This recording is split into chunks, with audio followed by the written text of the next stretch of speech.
Hi, everybody. Welcome. This is Artist Talk on Art. This is our 36th Monday virtual open studio. This is our response to COVID. Artist Talk on Art, the ATOA, has been around for 46 years.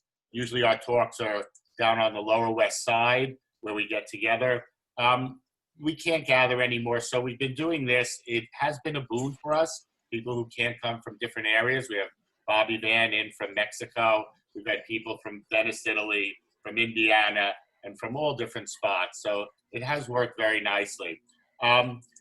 We are a 501c3. All of our programming is free. If you like, you can make a contribution. I want to thank several artists I see here who have made contributions. They appreciate it. The ATOA appreciates it very much. We thank you. We do hope to go back, and we plan to go back when it's safe, to 12 West 12th Street. Our website is atoanyc.org. You can see all the information there. All the talks are captured on YouTube, so you can take a look and you can see a talk if you've missed it. And as well, there's a nice little introduction explaining it. We usually every Monday have various artists present on their art. However, coming in the new year, we're going to have something new. Usually the first of the month will be an organized panel, and the last of the month will be an organized performance panel. And then, of course, every once in a while, we do have unique panels. Tonight is an example of this. Leah Poller has organized a panel around portraits and portraiture. She's invited Stan Squirewell, who's here, and Julie Harvey. The three of them will present. We'll be using screen sharing, which they'll be doing through their computers. I'll just give a brief introduction, and then I'm going to pass it over to Leah, and then, of course, all the artists. Keep in mind, we always like dialogue and questions. I like to refer to us as the opposite of a college crit. We're very positive. We're very reinforcing. Everybody seems to have a good time, and we get to know new things. So feel free to ask any questions you like. Just beware. I don't mute everybody. You may want to mute yourself, especially if you have music in the background or anything like that. We tend to be able to hear everything through Zoom, and it could, sort of interfere. So just be conscious of that. My brief intro on portraiture. I like to say, if ants had a museum, what would be hanging on the wall? Well, there'd be like paintings of ants. And if bunny rabbits had a museum, there'd be bunny rabbits there. And with the ants, you'd probably have some dirt and some cut up leaves. So we're sapiens. We're going to do things about us and around us, because what else can we know, as much as we try and go deep or far? So portraiture has always been around in the arts, and it will always be around. And then, of course, there's that other form of portraiture, self-portraiture. In general, portraiture is sort of looking at the human race, and self-portraiture may be looking at the self. And indeed, all paintings are like that. They're a sort of conversation with sort of an existential wall in a way. But let's just say portraiture sometimes goes in favor and sometimes goes out of favor. But one thing's for sure, it will always be around, just like landscape painting will always be around. So that's my brief introduction. You're going to get much more details from the three artists. And I first want to thank Leah very much for organizing this, spending time to put together a PowerPoint presentation, also inviting the artists, and of course the artists for spending their time to come here tonight and to present to us. Artist Talk on Art is about artists talking on art. All of you are making us what we are, and everybody here who's listening is participating. I say it all the time. We are like a beehive. We are like a tribe.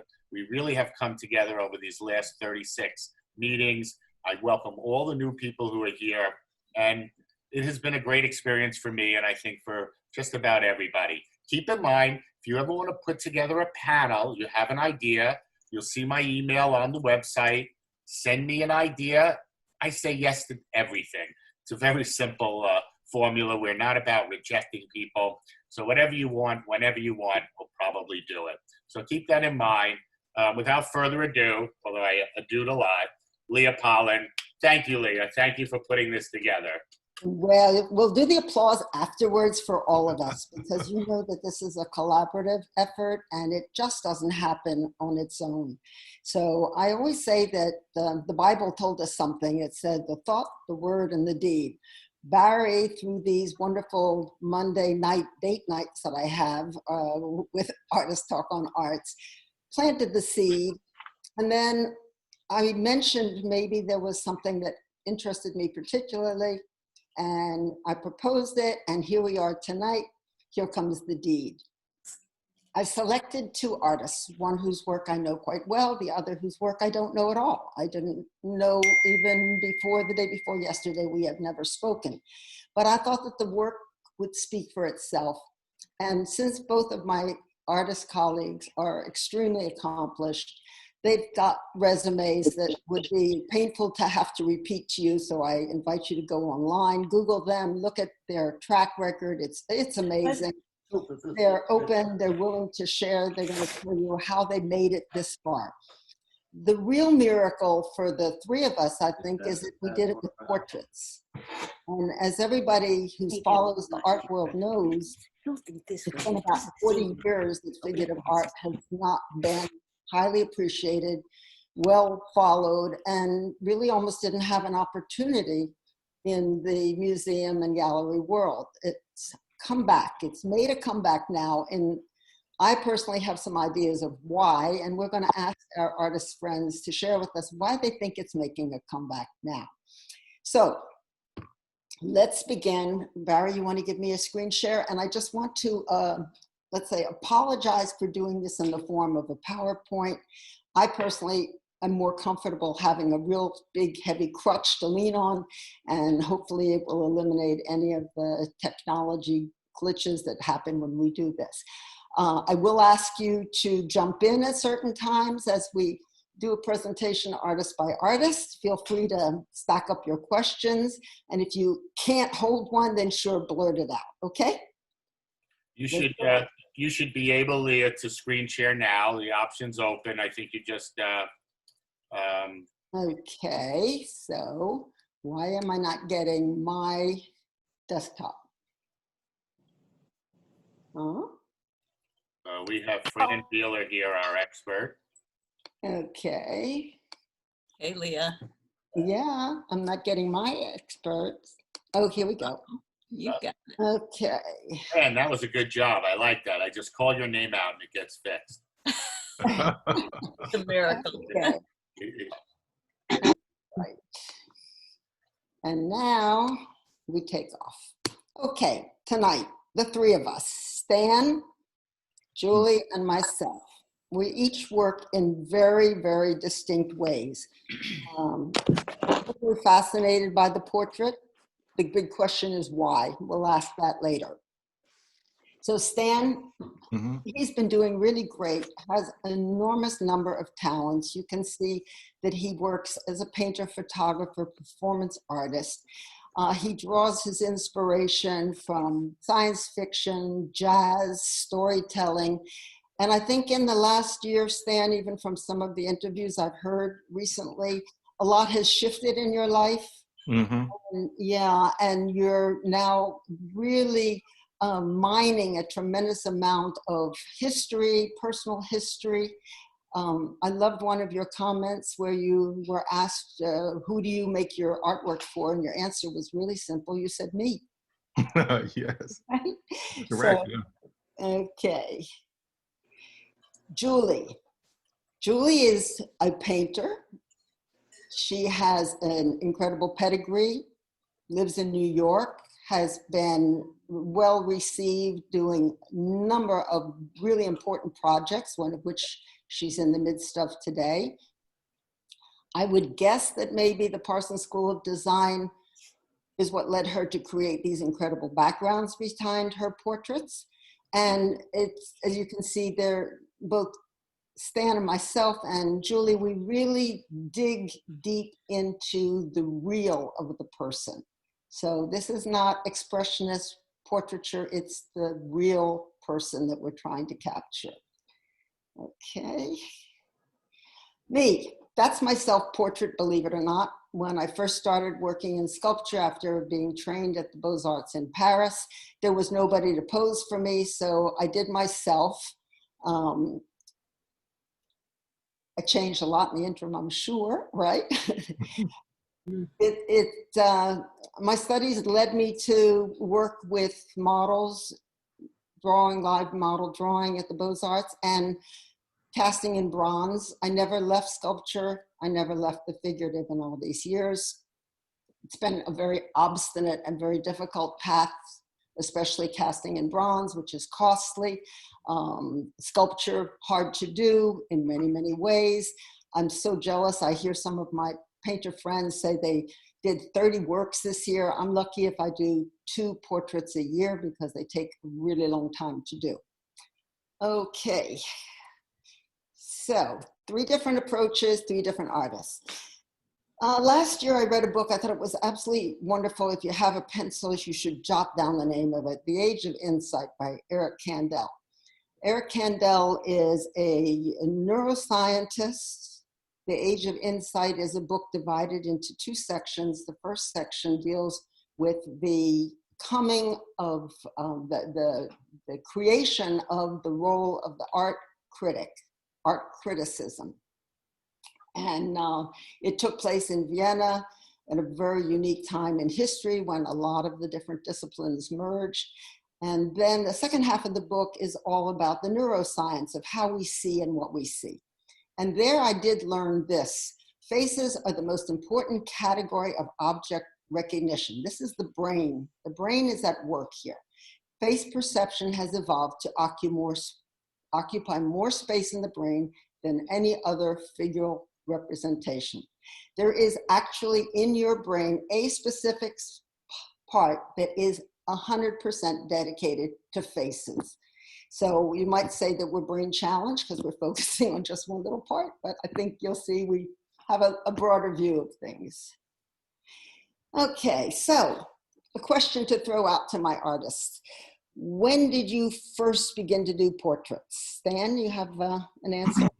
Well, I think it was probably back in high school when I did my first self-portrait, and it was you know, it was just an assignment. It was one of those things where you just had to do it in order to get the grade, in order to show your skill. And so that was the first time that I really, I think, began looking at myself, you know what I mean, in a different way, because I had to look a lot deeper than just, all right, I'm in the shower, wash my face, so forth and so on, make sure my hair looks good and so forth and so on.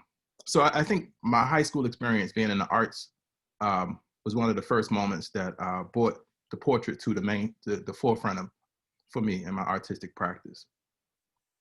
And Julie? Oh, I don't remember because I've been doing artwork ever since I've been born. So kindergarten, 1st grade, I mean, it's all just drawing and most sculpture. Just, I don't even remember when the first, you know, everything is portrait, I've always drawn subjects, something out there, you know, like not abstract. So I've always been a figurative artist. So it was, you know, everything I, you know, ever drew was sort of a portrait of something. So I just don't even, I mean, you know, we've all done, I think, our, you know, when you're younger, you know, you're just drawing a horse or you're drawing this, or it's, you know, all this stuff, dogs, cats. So I just don't, I think it all just is neat. I don't even remember. Right. Anyway, it's just like all melts into.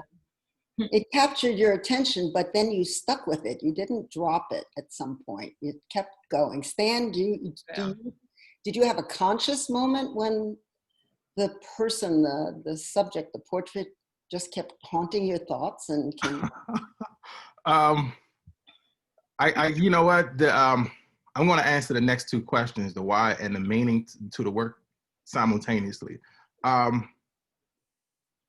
I will first start off by saying that I was a very shy child.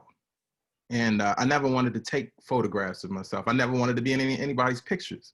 And so, you know, I really cringed at like Easter and family portrait time, whenever that time came around, because I was just so nervous. I didn't know what to expect. I didn't necessarily like looking at myself. There was a myriad of reasons as to why, but I just had a really hard time with it growing up.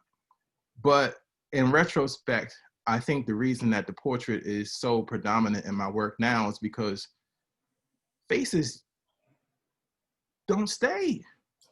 You know, faces change. You hang around long enough, you realize that your elders begin leaving, going on to the next life. You start having children. I had my first child 5 years ago. And I recognize that so much of me is in her. And I would love to show her pictures of myself when I was her age. I don't really have as many of those pictures laying around these days. I hardly ever took any pictures in my 20s. So for me, it's almost a void. Like there's this time space that no longer exists for me no more, because I don't have a record of those things anymore laying around. So it became very important for me to sort of catch up, you know. So now I'm in the ease of being able to take a photograph these days, actually make it a lot more palatable for me. And so I guess in a way that sums it up, but there's so much more to it. When I look at my work now, and as I'm going through archives of portraiture, I see the same faces over and over again, but just variations of the same faces. You know, you can look at a high school book and from a generation or two before you, and you can still see people that may look familiar, but you don't know these people at all. So there's this connection between faces that I find that the body just can't do. You know, there's nothing, no one ever says, wow, man, what a handsome body. You know what I mean? Like, wow, thank you for, you know, and then there's these sensory things that happen within this face, this orifice of ours. Like, you know, I can speak through it. You know, though body language is powerful, nothing beats the word, you know, because the word is so common, but at the same time, it's so meaningful and impacting in our lives, you know, and the ability to be able to recognize another person through our eyes. You know, they always say that the seat of the soul is through the eyes, you know, and I definitely believe that, you know. So I'm gonna show everybody what you've been doing with portraits, and then Julie, will you hold these thoughts in your head for when we look at your work? Okay. Mm-hmm. Yes. So. All right. So. When you want the slide, First just one. tell me. Yeah. Okay? So this particular series, this was the beginning of my photographic. Wow, man, I don't even know what to even say. Journey. I'll put it that way. And this was a challenge. This was one of my mentors who gave me my first camera outside of high school and college, by the name of Michael Platt. He and Harley Little, who was a respected and renowned international photographer. They challenged me. It was a challenge. It was a joke first, you know, like, man, that boy can really draw and he can really paint, but let's see what he can do with this camera. And so I never really quite understood what that box could do.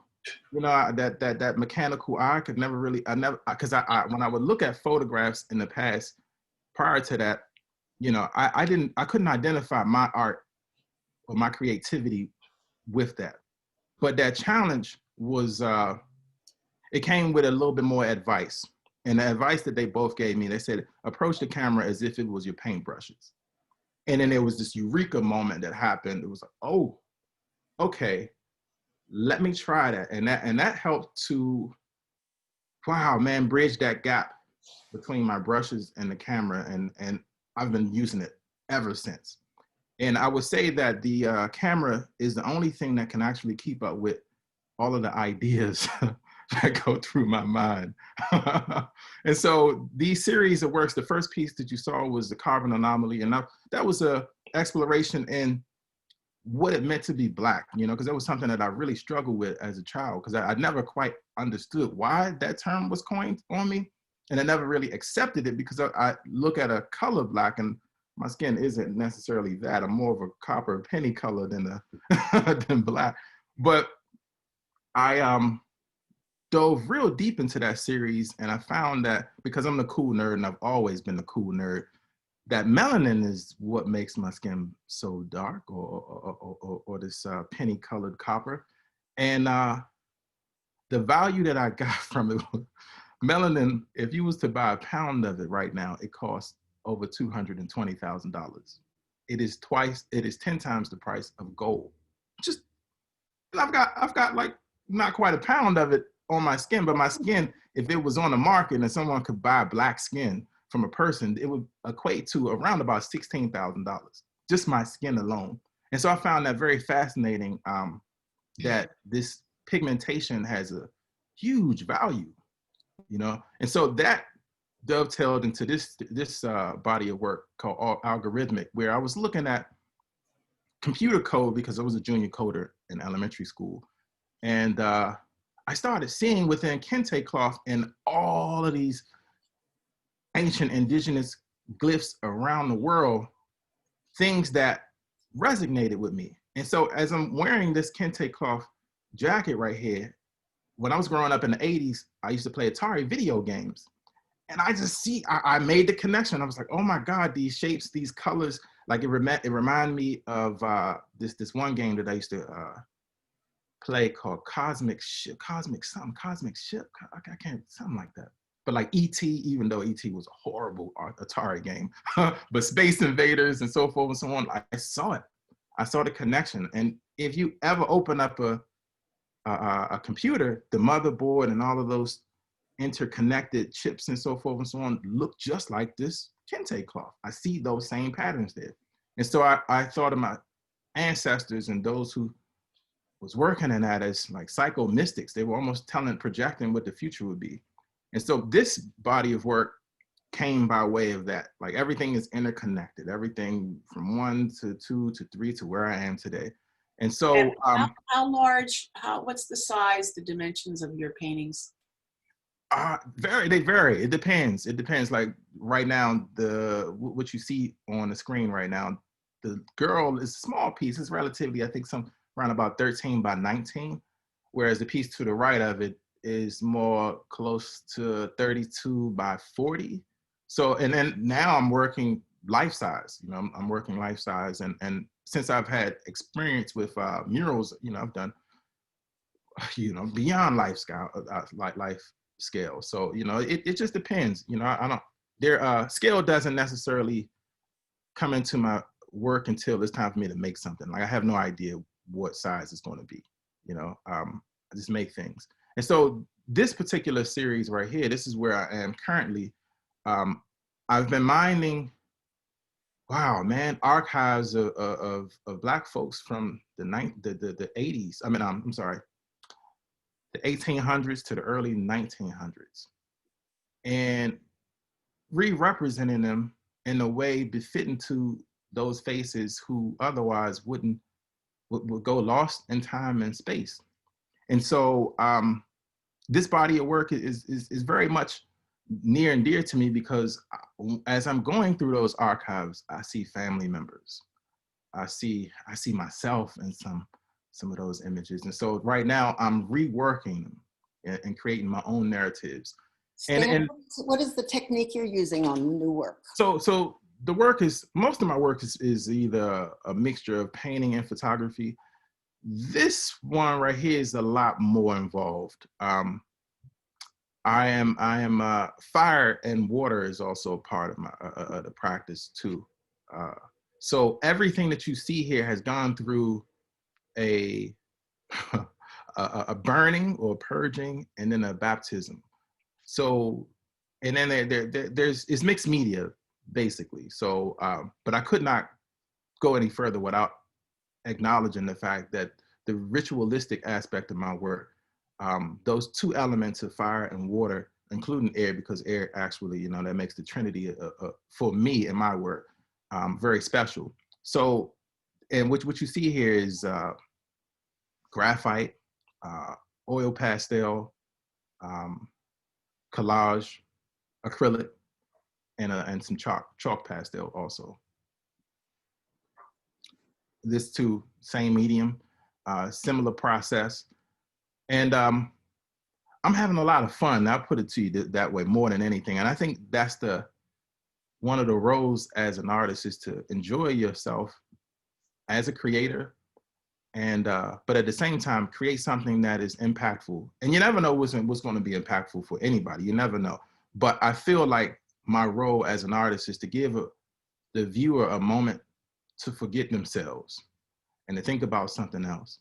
And so as I'm creating these pieces, that's what I'm going for, more the feeling behind the portrait rather than the subject itself. You were asked in an interview who you were painting for, and I loved your answer.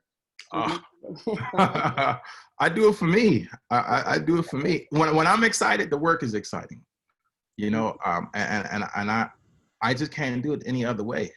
I can't do it any other way. It has to be for me, you know? So, and I think that's what connects my work to the audience, is that it's coming from a very genuine place in my heart. And so, again, this is actually, wow, man, this is one of the pieces that really hit a bell to me. And it's called, I entitled it Honeybee because it reminded me of a friend of mine from junior high school. And she would always wear these bees just all over, just bees. And I had never known anyone to have such a collection of things and be so obsessive about one particular thing, like this friend of mine. This is mine? Yeah. Okay, we can go to the next one.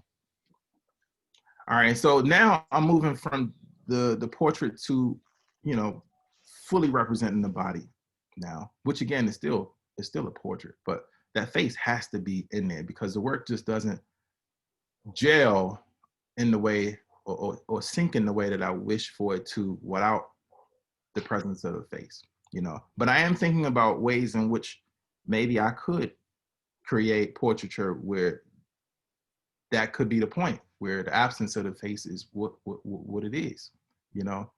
But I'm not there yet. Still working. Any questions for Stan at this point? I don't have a question, but I have to say this. I've been teaching for many, many years people how to develop their artistic sense using cameras. And the first thing I say in very first session is something you repeated here. And it's the first time I've heard anybody else say it, oddly enough, which is that I am here to teach you how to use the camera as a paintbrush. Mm-hmm. So wow. Thank you. Thank you too. Yes. Yeah, when I was studying sculpture, we were given an assignment, and that was to smell with our hands, touch with our eyes, right? See with our heart. And we had to produce something that came from those various emotions. It was challenging, but it certainly opens up a door to something new. Okay, Julie. Yeah. I'd like to ask a question. Yeah, yes. Go ahead, Monroe, and then I'll ask one. I just wondered if the costumes, the incredible costumes these women wear, if they were part of the photograph or if you made them up on top of them. Oh, I make them up. Yeah, yeah, I added. Yes, I added. Mm-hmm. Yeah, I have no fear for Stanley. If he ever can't sell a painting, Hermes will give him a job, right? Designing those wonderful scarves. Stanley, I see often artists have a certain color palette that they use, and I feel like it's always reflective of the artist. And in your work, there's an obvious, very exciting, very interesting mix of pattern and color. And so I want to ask you, what has made that? What in your past, maybe that's not in the art, what other interests? You did mention computers, and I totally get that. But what else would you say has developed your specific palette, which is very recognizable, very alive, and very different from what I've seen by many other artists? I would put it like this. If I weren't an artist, I would definitely be doing something with the culinary arts or science. My other passion beyond my paintbrushes and my studio is playing in the soil. I love gardening.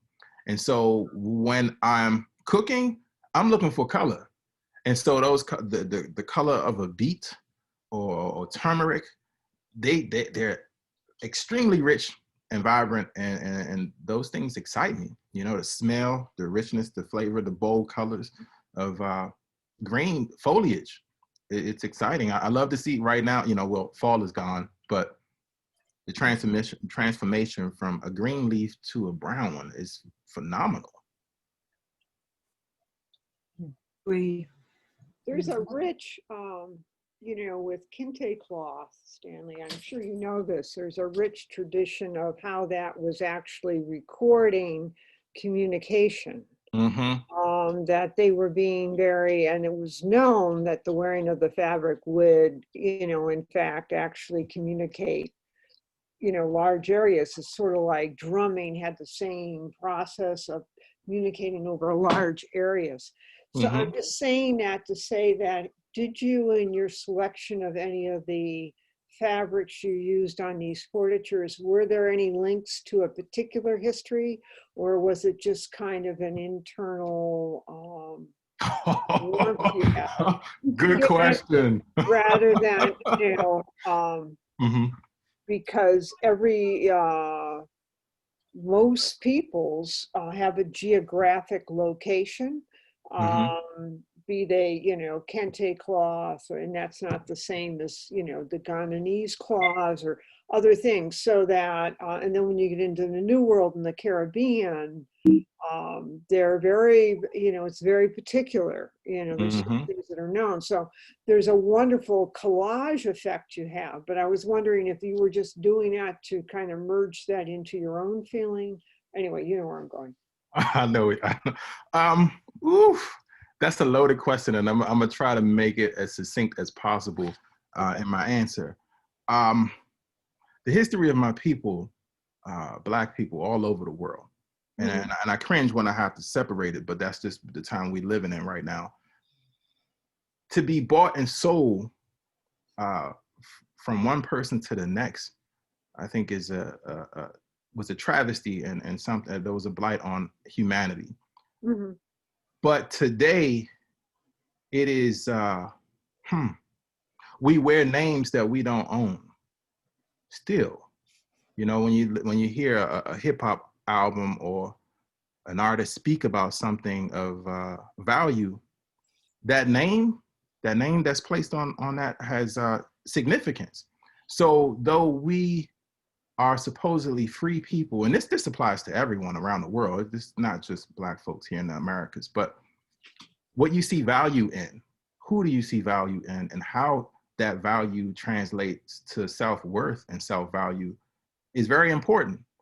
And to this day, you know, the name brands, and I remember my first polo shirt, that was a huge deal to me. That was an accomplishment to wear a polo shirt. You know, that was huge, because it was something that my mom couldn't afford to buy me. She couldn't afford to buy me a $60 shirt, you know, for no way. But the branding of oneself, what makes you feel most comfortable, you know? So I'm looking at those things that are highlighted in the Black community, and Gucci, Prada, Ralph Lauren, Chanel. Those are the names that most folks in my community wish to have. Even though, you know, I'm also looking at the history of fabrics, you know, coming out of West Africa and fashion with the Moors and so forth and so on. High fashion now is very much an elite European thing, you know. So this is the perfect segue to Julie, because I don't want us to run out of time. Julie, very highly patterned backgrounds and very fashion forward. Julie, you want to kick in here? Yeah, just go backwards a little bit. where, because I just, what I threw at you, because I've been, you know, with as far as images, it was really, I was like, oh, portraits. Well, let me just give you what people paid money for. and then, because I just really have been in a tear, I just moved and stuff like that. So not all of this, I just sort of threw in, I kind of sent you images of portrait commissions, recent ones, but I wanted to go back where I stuck with the figure and always have, because it identifies a soul and a spirit. And I'm lisping because I had dental work, so I'm sorry. But it identifies more than, I mean, yeah, we all love landscapes and stuff like that. But when you put two eyes and a mouth together, either in a cartoon or whatever, or even on that basket, the Wilson, remember the, you know, Tom Hanks and Wilson? Wilson had a soul. And I think as a young child and whatever, sticking to this and knowing that, and just refining it and refining it and refining it, that this is what it's the human condition. This is what we're all about. You're looking at these two eyes, and it could be happy, sad, and our faces and our head and skull are so similar in proportion to each other. It's when you start really looking at a face, you've got two eyes, you've got a nose and a mouth. They're all in the same place, except if you, in order to make one person look like themselves and then the other person, you're moving those pupils and the eyes and the whites of the eyes and the eyebrows so fractionally different than those other persons. So you really have to look, and then you have to want to get them to look right back at you. And there's, in my recent work, there's a, you know, I want to say the past few decades, but it's more idealized because I'm after this soul. And, you know, with these portrait commissions too, I really focused on the eyes. That's what I've been doing ever since I've been very, very, very, very, very, very young. It's the eyes. And, you know, but even now, these are portrait commissions. I've actually used the figure and having fun at it too, and love, you know, as with my own work, using it to sort of make statements about the human condition. And I know this is a PowerPoint, but like, I don't know if you can see, because this is up now in the back of my room, even the sculpture I have that's all, you know, the cubes, that's was made because it was almost like male and female is equal. Just, you know, there was no gender, just, you know, here, take a hand from one, you like these hands, put it on that person, and you take a head and put like this head. And it was a little bit of political too in those things too. And then if you go back and my old artwork, I have used the figure to, like in one of my paintings, repeated to make a point about guys who were regimented wearing their suits every day going to work. So I had like just a row of guys with just the white showing on their suit, you know, the white collar, and they were just all the same looking. And so I've used the figure and to make up, you know, and even then the Trump, sorry, everybody uses, that's figurative art. It's a portrait of him. And, but with these portraits, I want them to speak to you. And I really want them to look like they're going to live through eternity. And Julie, what about this incredible detail that you... Oh my God, that was for Lee, this one. And that's a small painting, it's not very big. I thought, you know, here she comes in with this gown and it was fully studded, and I'm like looking at it, that ain't no quick painting. And I'm looking at all these beads and I said, oh, I'm just gonna, she goes, well, just, you know, a little pushy, you know, like a little more gesture. Okay, yeah, I'll do it then. This is gestural. This is gestural. Not really, no, because I come from a, you know, I went through my gestural phase and I found it this is like, right around college time. I was going really thick, impasto painting. And I just found that it was too easy, and it's missing that, it was missing that soul, that it just was missing it. It was all about the paint, and I was wanting the soul. And so this is one in a series. You're looking at Arthur. There's four paintings, the mother, the father, and the two sons. And I love painting hands. I always have since I've been very, very, very, very, very young. And they are very expressive and can, in themselves be a portrait. So most of my paintings, most of them have the hands in them. Very few, with the other stuff maybe. But most of the real paintings that I want to say the portrait, everything, they all have the hands in them, because it just, to me, without that. So Kandel says that also in his studies of neurology, in the book I cited, it's a different part of your brain that is going to process the hands.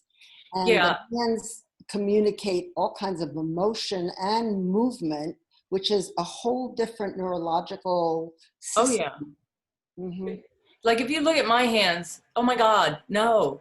You don't want to look at them. The moving, they felt like concrete, really concrete. And now they're back to just normal sandpaper feeling. But Julie, in that last image with the finger up, is that from Albert Dürer? I don't know. I have to, the mother also loved the hands. So the whole thing about the family portraits, and each one of them get the same, they're all the same size and everything, was to put the hands in there, and each one of them chose to do a different hand gesture. So the other son is an architect, and he's holding a slice of an I-beam in his little hand, like it's a smaller cut of an I-beam. It's a smaller type of I-beam in his hand. It's a small cut. And the father was holding a pen as a writer, and the mother, her scarf, being very motherly, and Arturo the dancer. And at first when he came in and he did that, I'm like, ugh, and it's my favorite out of the four, because it is a very different, strange pose, but he's a dancer, and and I told them, I said, I have my things about portraits. I go, listen, you go look at your wall, put some newspaper up in a square, tape it there, and you find out the size for me, because I can't go, give me the size, and then look at yourself in the mirror and figure out what you want to wear and what you want to do, or what you feel like you want this to be about, and then of course it all merges into something else when they get here with me. And then how about Wendy? She's black on black there. Oh, that's why I gave you a few different ones. This is from the early 90s, like 92, something like that. I've gone through phases. So I was into, at that point, everything in this very side light, 3/4 lighting, side light almost, and this very beautiful candlelit almost lighting, and the figure coming from the darkness. So all of my paintings had this sort of dark background. And so that was then. And then something shifted in me in around 2005. Let's just say something shifted because I did pattern backgrounds and stuff like that. If you can go, I threw a few. I used the figure, like, I don't know if you could see my face right now, because I just threw a surreal background. Those are my dancers back from the 80s. And I don't know if you could see it, but my paintings were using the figure, but always, they were a little different. And so I've gone through these phases. I mean, time flies. This is Billy Shakes. She's a performer. And on this one, this part of my dancers, that one, I wanted the circles. She's a performer and everything, but when she's on stage, she has these girls, and sometimes they're wearing doing the hula hoop things and whatever. And it just was something that I created around her. So all the newer paintings, I want to say since 2000 something, or I don't even know where we are in life right now. That's a flat out portrait commission of a 60 some odd year old woman. And that took a long time to get her, you know, that's a bigger painting. So that one's flat out portrait commission. The Billy Shakes one before, this one is Billy Shakes again. And she came in, when she posed, she came in with like 6 or 7 costume changes.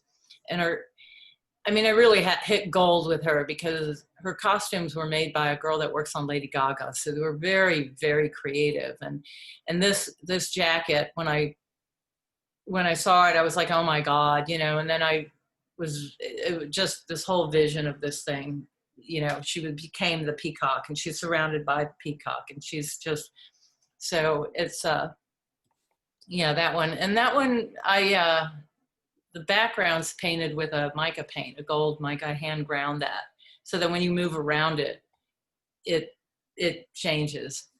It changes the, you know, it blasts some gold a little bit, just a little hint of it. Okay. And Do you have any questions for Julie? You know, you mentioned that you felt the soul is more visible in an idealized image of a person. And I tend to think the opposite. So I wouldn't mind you saying. Well, no. I totally get you on that one. I get you on that one. Because before, like I was saying,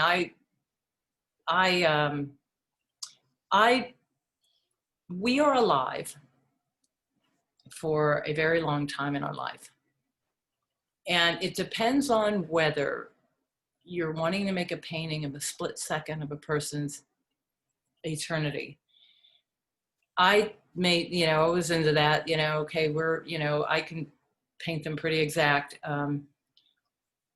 Do I want this person to look like this forever, or do I want them to portray them as if they're no age at all, and it's their soul coming through, not the skin?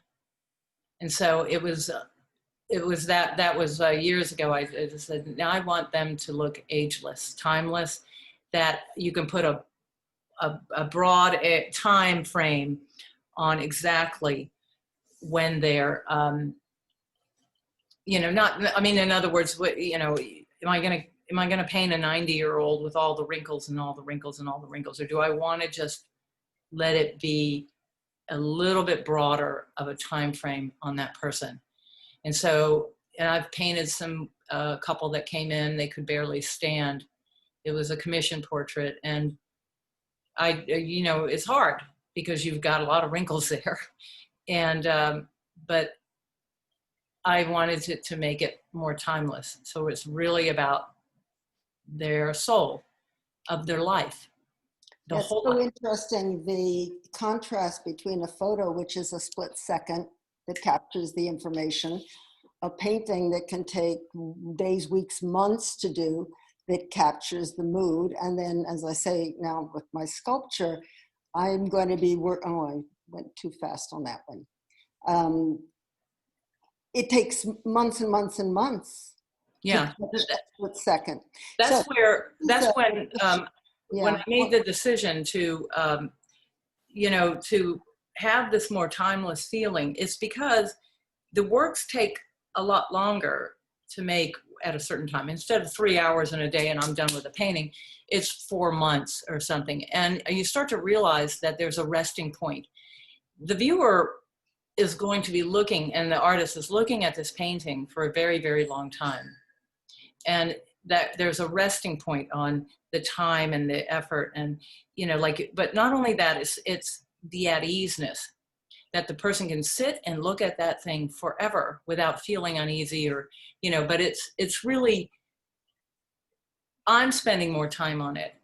I want their timeless soul to come through more instead of the split second. Otherwise I'll photograph it. But it's more about, yeah, that time, it's getting that timeless up, you know, anyway. Okay, so in the interest of time, we're just going to go straight on to my sculpture. It takes you about 6 seconds to look at somebody and get all the information about their age, their gender, their clothing style, their mannerisms. You get a lot of information in a split second, but what do you get when you take so much time to interpret them? So I always like to go back to some of what the most impressive artists have said about this subject. Kokoschka says, when I paint a portrait, I'm not concerned with the externals of a person. I tried to intuit from the face and from its play of expressions and from gesture, the truth about a particular person. This subject was called The Man of His Word. And the conversation we had, because I always begin with my subject spending time and just talking, just trying to figure out who they are. I don't start work until I feel like I know what's going on inside of them so that I can then put that outside of them.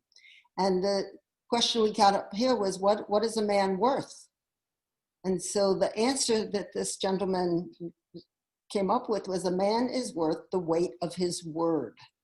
And so I used the background of the scale. It's an ancient scale from, well, ancient, couple 100-year-old scale from France. And he's actually bisected by the scale. He's being weighed for the value of his word. I did this one using my daughter when she was going through puberty. She was telling me that she wanted to have a baby. Of course, I didn't want her to have a baby yet. She was in puberty. And so I said, hold tight, I'll make you a baby. And so she posed for me. And it was during the course of her sitting with me that I realized that I was going to have a problem going forward. And that was how I could spend enough time with a person and know enough about them that I would be able to get that information. And it informed the practice that I use going forward and to this day continue to use, where I really, really need to know my subject. Commission is a commission, comes from externally, but internally it's, can I get along with this person and will they reveal themselves to me to a degree sufficient to create a work that is about them turned inside out. Here's the back of that sculpture. She's, in that particular time in my life, I was traveling a lot to Africa. And so I was very impressed with how they would swaddle the babies and wrap the babies around their bodies. They didn't have the same paraphernalia we had to carry newborns. And so I gave her that baby on her head, wrapped up as a present. It's a combination of the wonderful dolls that we had in the 70s and 80s and an embryo, the unborn child. And then what she has on her back is a breastplate, which is the actual breastplate design that was used by the warriors in Africa on the front of their chest. And my kids always said to me, we know one thing about you, Mom, you've got our back. So this was an example of having my kids' back. This is a young lady whose sculpture, she was a very strong young lady. She had a lot of real, I would say, starch to her personality, highly defensive. So I made her a castle. She became a fortress. And she has wings of an angel, but the angel's wings are not yet unfurled. This was the recent commission. It was probably a pivotal point in my sculpture. I was asked to do a portrait of a very famous musician, Chinese American, named Fred Ho. I'd actually heard him play and his work just blew my mind. It was the most amazing avant-garde jazz that I had ever heard. He was a saxophonist. And when I was asked to do his portrait, I wasn't told at that particular time that he was dying, that he had cancer. He had been through multiple surgeries. His days were numbered. But I was told that I would have to create a unique environment for him to be comfortable. And so we ended up moving into my kitchen. And anybody who knows that I love to cook, you know that we ended up sitting around eating a lot too while he was there. My sculptures, my subjects never pose. I never want them to sit and pose. I always have them do what they want to do. They move around the room, they talk, they read, they make their phone calls, whatever it is, just need them to be present once I begin the work. So there was Fred in my kitchen a couple times a week over a period of a few months. And this man he's unbelievably, what's the word, a perfectionist in everything he's ever done.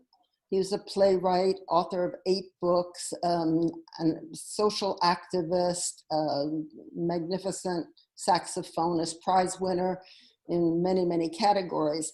And honestly, it took us about 6 weeks of working for him to surrender to me. He wanted to do the sculpture, but he didn't know how to sculpt.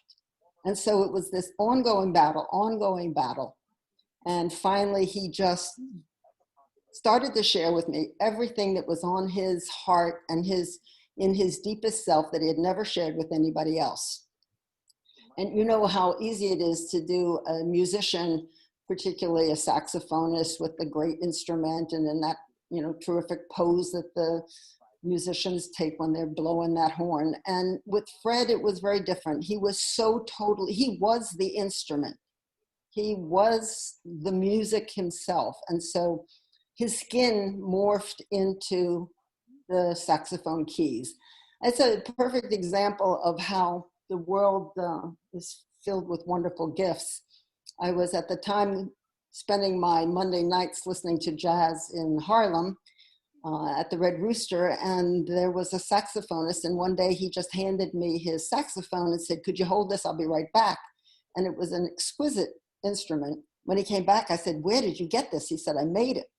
So when it came time to do Fred's sculpture, I thought, oh my gosh, where am I going to get saxophone keys? So I asked my musician friend. He said, "Where do you live?" And the next day he showed up with a full set of saxophone keys. I think that the one thing about sculpture, I sometimes ask how a painter feels about the front of the canvas and the image, but what about the back? They never get to do the back at the same time. So one of the challenges with the sculpture is whatever you do in the front, it's going to have an impact on the back. Whatever you do on the back is going to have an impact on the front. Every quarter of an inch that you turn the sculpture, you get a different perspective of it. So it's a never-ending process to find the place in space where that sculpture will reside. This is a subject that was pretty tough at the time. There was a lot of conflict going around the world, and I just was very, very upset because of the warring nature of mankind. And so I wanted to see if I could capture the expression just to say no. Just, can you just, as a sculpture, say no, enough? And I don't know if you saw recently the poll, the person in charge of the polls who said, just no, it's done, stop, no. So I thought this is capturing that word in just bronze, which is an immutable material. It'll last for 1,000 years. This particular subject was, he was a dancer. He loved his country. He absolutely loved his country. He identified with his country. He came from Haiti, but for him, Haiti was also his prison. The very fact that that's where he came from kept him tightly wound in this social situation that he couldn't break free from. So it was a love-hate relationship. He's surrounded by a wall of sugarcane. And he had a momentous event in his life. It marked him forever. And you can't see the details on the picture, but I showed that event just crashing from his chest. This was the recent portrait that I did of a Rastafarian. The most challenging part was every time he came to sit for me, his hair was in a knot in a different direction, and it was just really, really hard. I think it took about 2 months just to do the dreadlocks on this man. At the time that I was completing the work, it was at the end of last year. And I was starting the finish because this is just the plaster. It has yet to be cast in bronze. And I got to the undercoat and it was this beautiful pearly color. And in my heart, I believe that artists are super sensitive to what's about to happen, that they really do this time travel and go forward in time, and then they come back and try and share that with people and say, here's what's coming. I got there and here he had this beautiful white pearly skin, and I said, I can't do it. I cannot change the color. It's gonna stay that way. And sure enough, 3 months later, Black Lives Matter and all the issues related to skin color became so important. For me, he was perfect because he did not have to live with that skin. He was this skin, which is universal. It could be for anybody, anywhere, angelic. And because most people say, well, you know, maybe it isn't him, maybe it is him. So I commit a great indiscretion. This is the man. That was my subject. So you can see that the face and the body, the teeth, the expression, that was my guy. Thank you, everybody. I think we should now give up my screen and go back to the open forum and have some comments from everybody, some questions. I know that guy. It's a small world. Real good guy. Wow. When I saw that, I was blown away because I knew it when I first saw it. Before I saw the photograph, I was like, that's him. That's him. We would hang out in Harlem. Yeah. Mm-hmm. Yeah, absolutely. Yeah, he's I call it my sunflower man because he's so filled with light and he's so filled with goodness and peace in his heart that he follows the sun like a sunflower. He turns every which way with the sun. Yeah, and very positive guy. Yeah. I do want to read some of the comments in the chat because there were so many good comments, so many positive things for all three artists.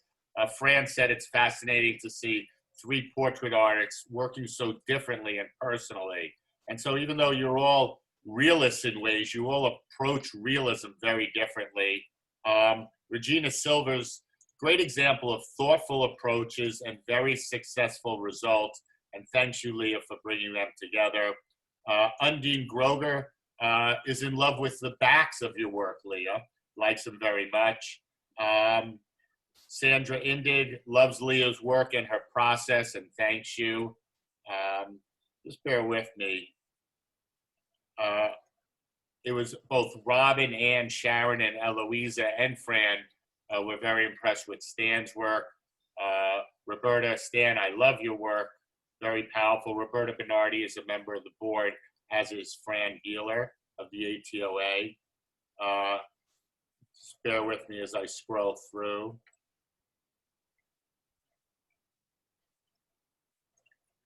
Elaine Forrest said, Julie, these paintings are so lifelike. Do you work from photos, waiting for these people to walk off the canvas? And there is that sense in your work.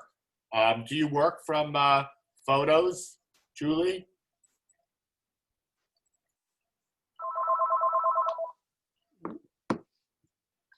Julie, do you work from photographs at all? You're on mute. Sorry, I had it muted because my dog was making a big ruckus. Sorry, I just muted. I'm back. Yeah, no, there was a day decades ago, when I actually was adamant about painting from life, drawing from life. Nobody will sit for that long anymore. But I really just do like to turn it and just really, really, really get this portrait down or whatever. And now I work from a ton of, I make sure I take the photographs because it's about the vision. And so the photo is a tool to maintain the vision, if you know what I mean, while they can't stand there. Nobody can sit for 4 months anymore. So it's really, it's like photography has always been a tool for me. So I know how to photograph really well. So it's really getting those, if it's about jewelry, getting really close up about the jewelry too, because you can't be out of focus here. If it's about that, it depends on what the whole vision is about the whole thing. So like Margot's painting with all that jewelry, it was really a portrait of her. And the whole thing, when you look at this painting, it was all about the eyes was the ultimate place that you go to.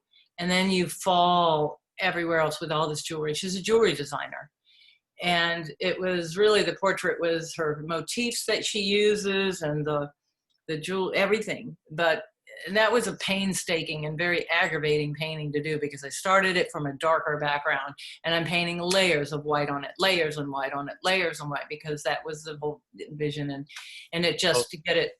Beautiful work, Julie. Beautiful work. I do want to say, Fran Beeler said to Stan, love the work, Stan. I was moved by your comment that in the portraits, you were dressing these figures from the past in the way they deserve to be depicted. That's That is right. a powerful statement. Thank you. And your work being very vibrant and beautiful. We did have a talk with Enfoco, artists from Enfoco, probably about 10 talks ago. And the artists talked about giving dignity to the people, to the subjects who, I hate to say it, often they were not viewed and not photographed in that way historically. So to some extent, they're rewriting our sort of verbal language and what we see and what, of course, impresses us. And, your figures, they are very grand. And I think it's part of Julie's effort, too. You are making these people more than people. You are sort of making them eternal. Eloise said, very beautiful work, Stan. And Sharon, love the connection between algorithms, to you, Stan, between algorithms, circuit boards, and kente cloths. I mean, we are all very similar as people, but nobody links algorithms, circuit boards, and kente cloths. So in like 3 elements, you've shown your uniqueness, and I think that's a beautiful part about being an artist. And probably when you cook too, you probably throw some things in there other people don't. Mm-hmm. You're right. Thank you. Thank you. And I gotta say, Stanley, again, and he brought it up. I think it's something that probably is true. Hopefully, is true of all of us. Is that cooking is an art, and playing guitar is an art, and knitting is an art. And I think that we as artists, we do our best when we entertain all of our arts. Mm-hmm. In other words, you better cook by doing the painting, and the better painting by doing the photography, and the better photography by playing drums or what have you. It all energizes each other. It all feeds into each other. You had Richard Feynman, the great physicist. He was also into jazz, and he drew, and that sort of built and made him so that he made physics accessible to people. So there's no question about it. It's not just rounding the edges, but it's integration of many things. I definitely agree with you, Lawrence. Barry, you've heard me say this, and just because there are new people here, I have to say it again. Albert Einstein, one of his last interviews, and the young interviewer asked him, but how did you come up with that big one? That E = MC² one. He said, oh, that one was easy. I was playing my violin, and there it was. Wow. I want to add something to that. Bless his soul, but Brother R was my conga teacher. And Brother R was, he played with Sun Ra in the orchestra. And one time he sat me down and he said, man, music and art are co-joined. And he said, I'm gonna play for you what red sounds like. And I closed my eyes and as he played, I can see and feel and hear red. And he did it for yellow and blue. And so I'm just making that connection that all of the arts are it's all the same. It's all Oh yeah, they are. Stan, you made a point about hands, and that, well, not hands, that you have to have the face in a portrait. Mm-hmm. And I went through a time when I was like fascinated with the hands, actually. And so I did hands. And I sent Leah some. I couldn't, you didn't put them in the PowerPoint, I don't think. But it was just the torso and the personality coming through on just the hands of these 2 people, the male and the female. And I think even this thing here has got a hand in it. So, it's, yeah, that's the make your own person cube set. But I think, yeah, you want the face in there because that's an identifiable thing. But I think to look at a person's hands, I was fascinated with my grandmother's hands when I was little because there's so many veins in them. like a lot of veins. And I was like, wow, that's really cool. I got them now. And I got a lot of them. I can get the blood flowing and they'll look really three-dimensional. It's like the Kokoschka's portrait of his parents. And Yeah. that's the thing that I still remember. I haven't seen the painting in 20 years, but I do remember the hands of, I guess it's his mother or some old lady. Mm. You know. Yeah. Yeah. So I had a question from the very beginning that I wanted to include everybody in, and that is the return to the public and institutional interest in figurative work, and especially in the portrait. My personal opinion is that the iPhone and the selfie really put the face back on the front seat. And that because of the interest in photography and so many more galleries and museums doing presentations of photography where you get a real image of a real something and a real person very often. So we're back to looking, and I think it's perhaps the golden age of portraiture is going to return now that nobody knows how to do it very well because they stopped teaching it for about 40 years in the art schools. What do you think? I think it's a little different than that. But I agree with you that our whole, everybody having a phone and taking pictures of everything out there has sort of, it's all figure, everything. A duck, a horse, a person, a fly, anything. And, but I've never left the figure. And I know the phases in the art world, Neo Geo, this and that, graffiti, blah, blah, blah. And remember Neo Geo, and all these different phases. And I think it goes through what right now, I thought I'd never see the city selling only sellable artwork. And there was a day when it was all seriously avant-garde, and now it's how they can pay their rent. And I think it gets into the landscapes and the splatter, the abstracts and anything that will pay the rent. And figure just got passed aside, and it still does. It just, if we want to make a lot of money, we go abstract, we'll make a lot more money. But now that we put two eyes and a nose, there's a lot of people out there that are afraid, and I know some of them, afraid to hang a portrait of something or even themselves on the wall. They can do lions and safaris and elephants and all this stuff, but they can't do a person. They have this fear. And with me, it's like, I have to see a face, so I think it has to do with taste of people and, but anyway, we love doing I think all of us love to do a face. I think remember we all do. a visit by a psychic.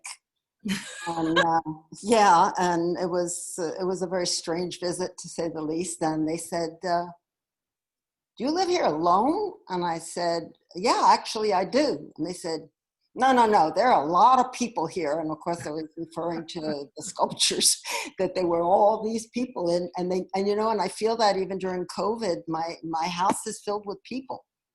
Yeah. Sculptures. Yeah, never alone. No, we're never alone. They're not alone. And they are friends. They're very much friends, and they do talk back and tell you things about yourself. But one of my, the reason I stuck with the portrait was because it's the hardest thing I could ever figure how to do.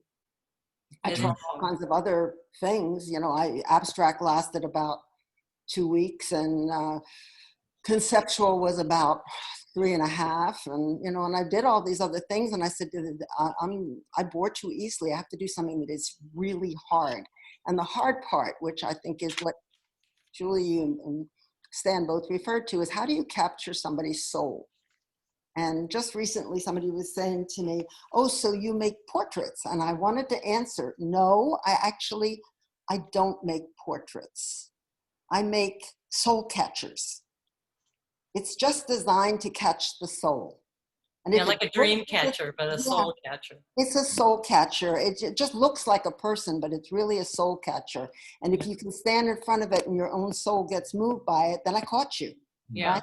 Yeah, I got to tell you, I agree with you on that. I do this because, and I stay with it because my brain needs to do something very, very, very, very difficult and challenging all the time. And if it's not, I get really, and it is extremely challenging. And all these paintings that are when they're, I go through a fight with them. I fight with them, and they go through what I call, I won't let anybody come to when they're in the ugly stage. The ugly stage is right before the, oh my God stage. And it's like, I'm getting there, and I'm like fighting with it, like really just knowing that this thing will emerge when I'm done doing it, all the magic all over it and stuff. But it's just a real struggle to get it. And then you're sitting there looking for a very long time, months, just tweaking those eyes with the smallest brush you've ever seen, going around and around, making sure those eyes are right there at all times, looking at you. And it's like, but it is like you said, we do it because it's challenging. Yeah, I had a portrait commission with a Latin American journalist who was the French correspondent to the White House. And he would come after work and pose, and he would say things like, be sure you get my right profile, and do I look good, and can I see it, can I see it? And I would say, no, not yet, because the ugly part lasts a long time. And then yeah, can I see it? And I said, okay, and I turned the pedestal around, and this man broke into sobs, tears, and I thought, oh, good Lord, I made him ugly. He thinks it's horrible. What am I going to do? And here I have this, important person crying in my studio. So I gave him time to calm down. And then I said, is everything okay? And he said, you know me better than my mother does. Oh, wow. Yeah. That's really great. And that became the title of the piece. So any other questions out there? Because we've had a really rip-roaring time, and want to thank everybody for being so attentive to a lot of talk, right? Well, I have a question. Sure. All right, here you go. I've been fascinated, you've all heard it on the news, about the new technology in China that is doing facial recognition, and that has migrated into corporations and others, so that the portrait of someone may no longer belong to themselves, or images that we're seeing are composites, they're not real people. So I was just wondering, especially for those of you, Stan and Julie.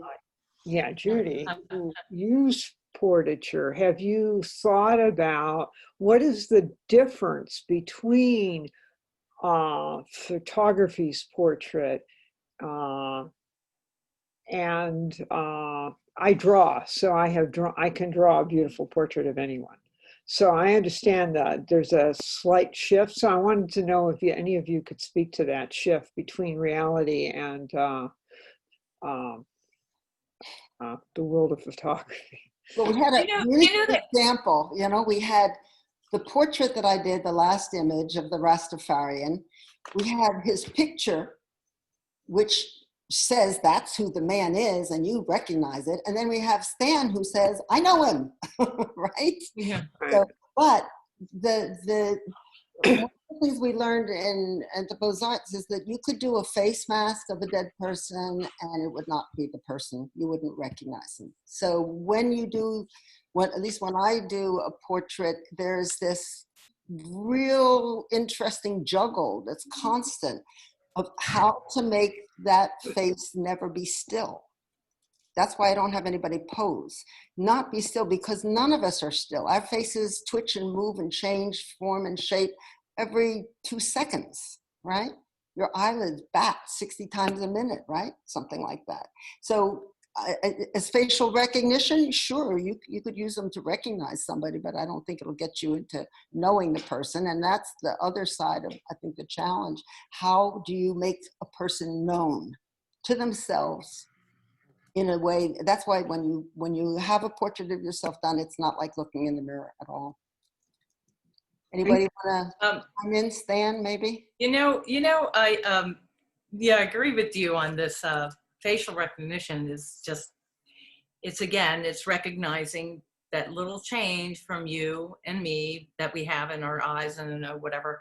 But I think we all kind of have a little bit, if you're doing figurative paintings and you're looking at a face, so we have like we have that tool in us. We don't need, a computer. When we even know when somebody's lying, because that flicker, it's a triple split second, whatever flicker of the eye when they're like, they do something a little bit weird, they're lying. And all that stuff. When you're staring at a face that long, you see people lie.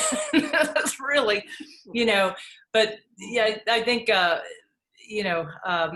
but the face, it's scary with this facial recognition, but it's part of it's helping us and part of it's not, Mhm. I think, Well, one sec, Sharon Denning pointed out, one important thing to think about, algorithmically generated faces content tend to fulfill expectations, while art from humans can challenge them.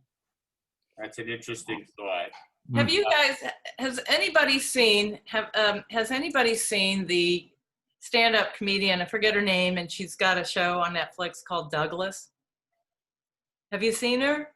Mhm. She has the most funniest, I don't want to tell you what the thing is, but at the end, she does this sort of presentation of the old master's paintings. And she calls there's some funny, she's very funny on it. It's hysterical. I highly recommend watching it because of her description of the art history paintings. And she calls these crazy things a decision.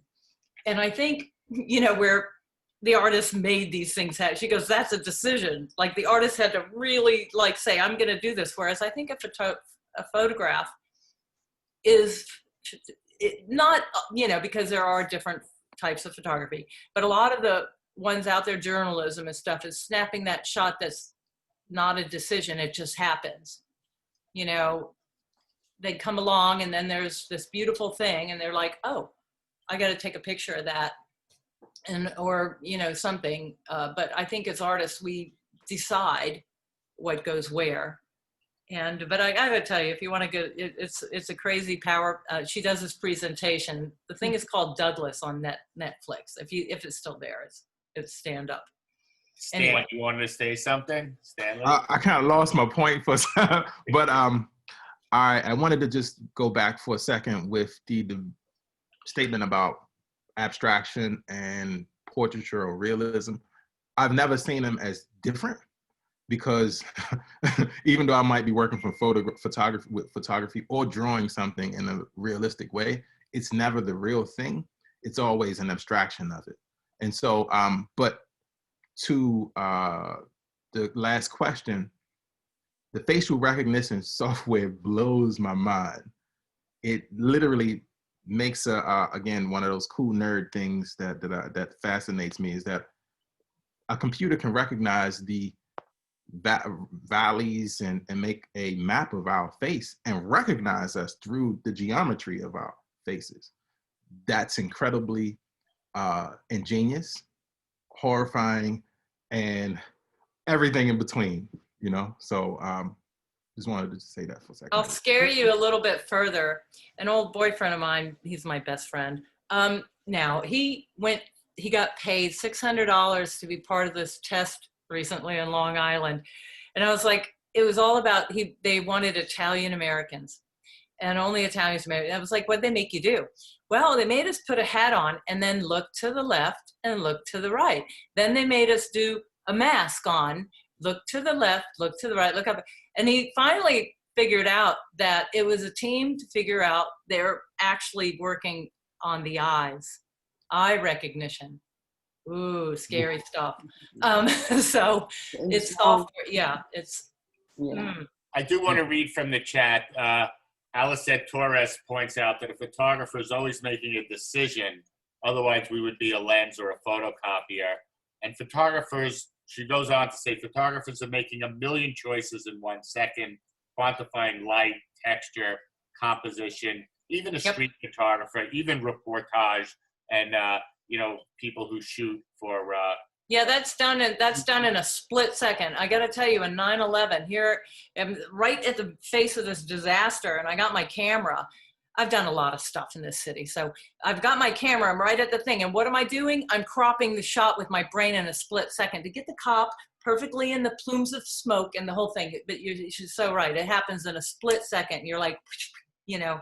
Also, Yeah. Fran Beeler makes a great point. She says, I also enjoy the surreal feeling in these three portrait artists' work.